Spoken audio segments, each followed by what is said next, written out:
Former AEW World Tag Team Champions, the Young Bucks, are now reportedly the highest paid tag team in the history of professional wrestling with their new AEW contracts that they've recently signed. Are there still issues between the Elite and CM Punk though backstage in AEW? Details on that. Kenny Omega, what would have his creative been had he decided to go to WWE over AEW? We've got some details on what could have been for the cleaner in WWE. Several matches for AEW All In at London's Wembley Stadium may have now been possibly revealed. Bryan Danielson, Thunder Rosa, what's their status for London's Wembley Stadium event? Details on if they're going to be at All In. An update on when Jamie Hayter could return to an AEW ring. Plus, how long has Kip Sabian signed a contract with AEW for?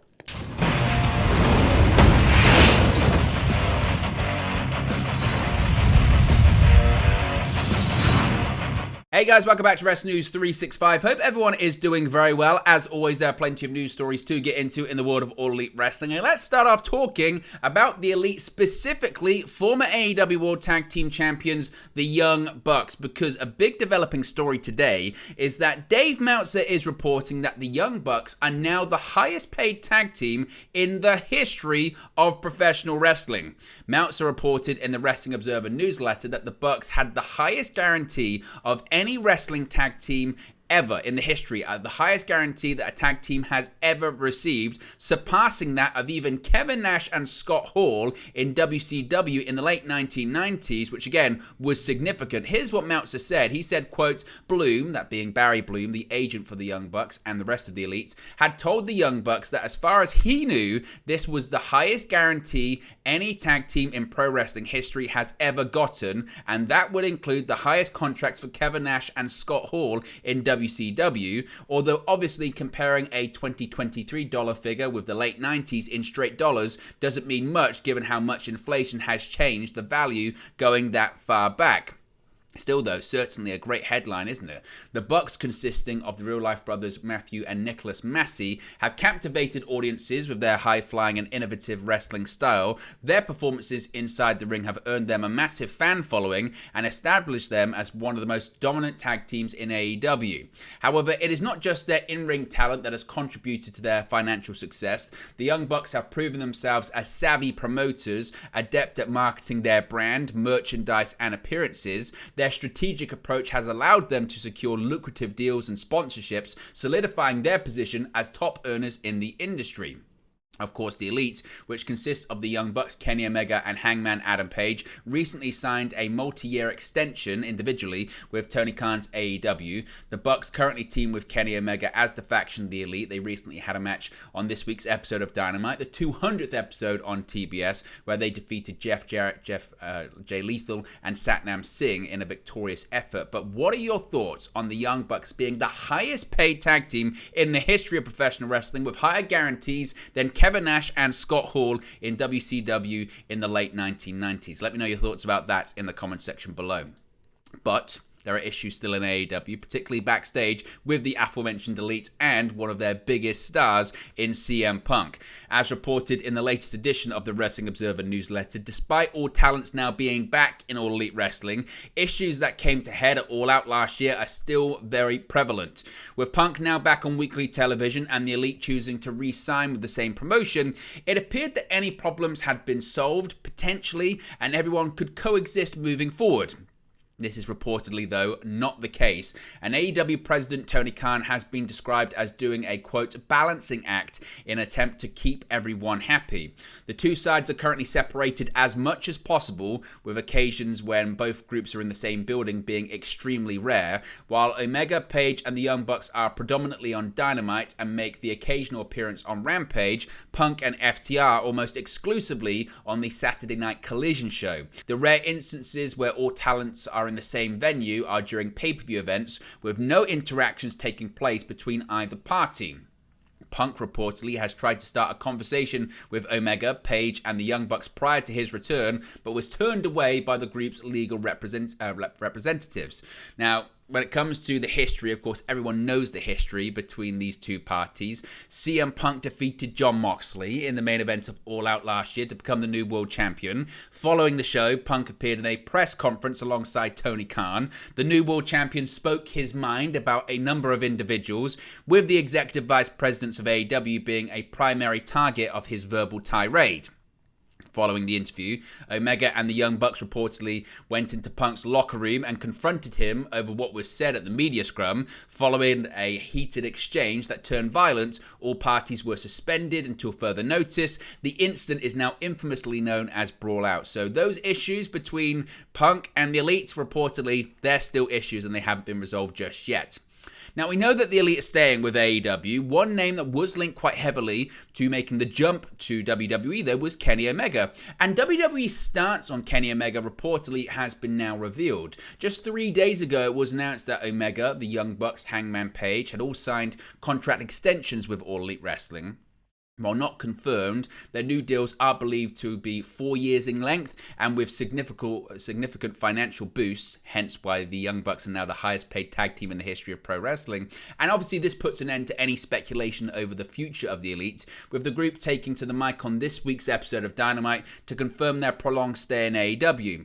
Originally, their deals were set to run until the end of this year, beginning of next year, 2024, with WWE said to be interested in acquiring the group and particularly Kenny Omega. To provide an update on how the Best Bout machine may have been viewed in WWE should he have made that switch, Dave Meltzer has written in the Wrestling Observer newsletter that while Omega would have been certainly a top guy in WWE, higher-ups in the company believed that Seth Rollins had the, quote, long-term physical durability to have a star role in the company over a longer period of time. Here's what Meltzer had to say. He said, quote, one person with knowledge of WWE's interest has noted to us that while Omega was top talent who would have been used as a top guy in the mix with the likes of Roman Reigns, Cody Rhodes, Seth Rollins and Brock Lesnar level guys, that because of long-term physical durability that they believed Rollins as the role of the best in-ring wrestler in the company had more time in that role than Omega would have, basically suggesting that Omega's pretty beat up due to the injuries he sustained in the past.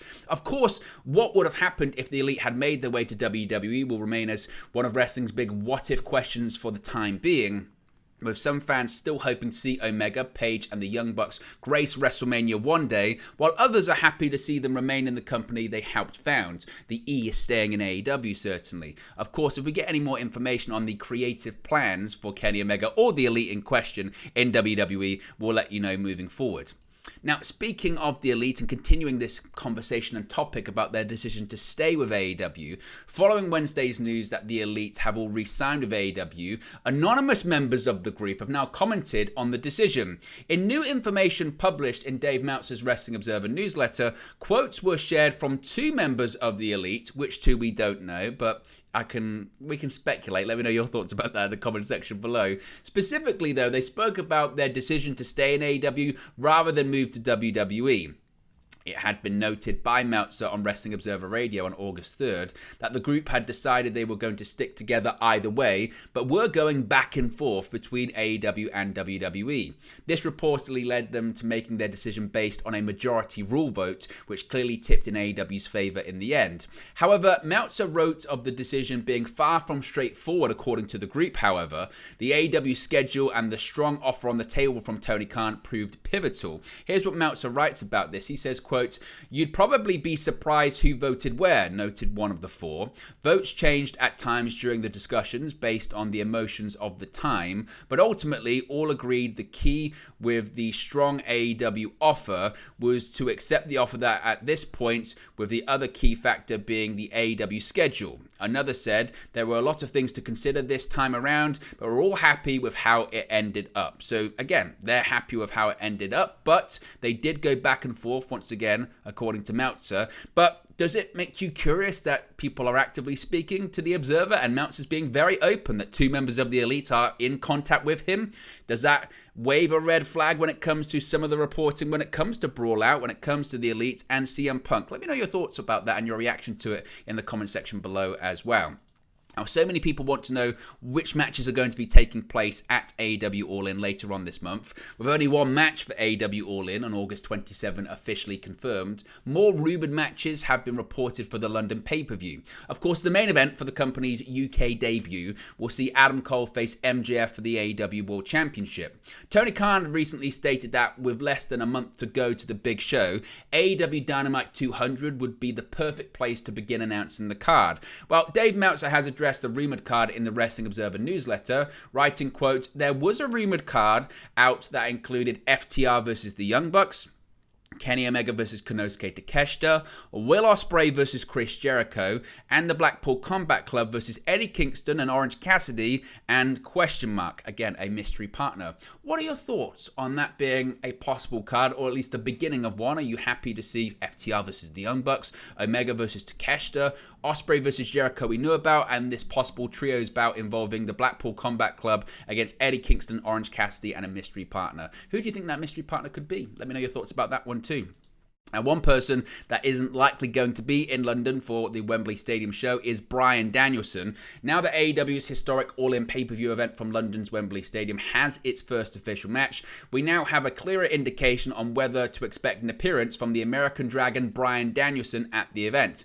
While initially projected to have a 6 to 8 week layoff, Danielson's broken arm injury that he sustained at Forbidden Door on June 25th was worse than feared, leading to serious questions regarding a return in time for All In on August 27 or All Out from Chicago, Illinois on September 3rd. With a lack of positive sign that Danielson was perhaps on track for the miraculous recovery, we now seem to have a more firm answer, courtesy of Dave Meltzer's Wrestling Observer newsletter. Sadly, Meltzer confirms that both All In and All Out are off the table, while Dynamite Grand Slam on September 20 from Arthur Ashe Stadium in New York is also doubtful, making sometime in October a more realistic projection for the return of the Blackpool Combat Club frontman. Meltzer writes in the latest edition of the Wrestling Observer, quote, "Bryan Danielson got his surgery for his broken arm on July 3rd, and that the time was told 3 months before he could return, although it is possible he could beat that by a week or two.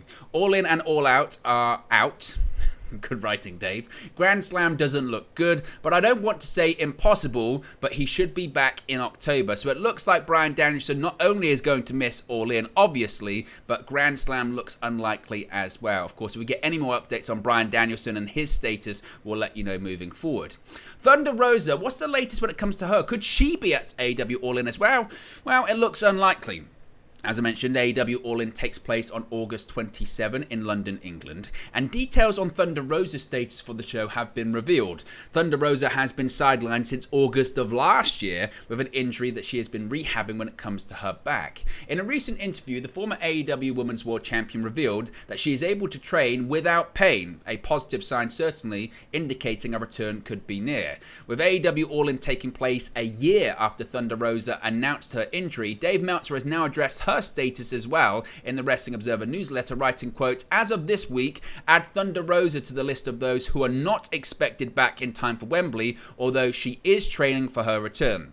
Of course, if we get any more updates as to when to expect Thunder Rosa to return, we'll let you know in a future video.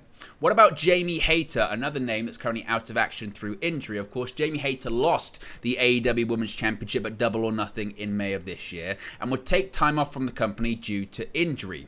With Tony Khan having recently addressed Hayter's status with the company, details of her projected return date have also emerged. In a recent interview, Tony Khan said that neither AEW nor Hayter knew when she was going to be back, though he was, quote, "very confident you'll see in a matter of months." While Dave Meltzer has painted a not-so-optimistic and bright picture when it comes to Jamie Hayter, writing in the latest edition of the Wrestling Observer newsletter, quote, "The current estimated return time for Jamie Hayter is February due to various injuries, although that's at best a rough estimate." So, again, it's a wait-and-see situation when it comes to Jamie Hayter. According to Tony Khan, we'll know in a few months. According to Dave Meltzer, we're going to have to wait until next year to find out what's the latest with Jamie Hayter. Again, if we get any more information in the future, we'll let you know.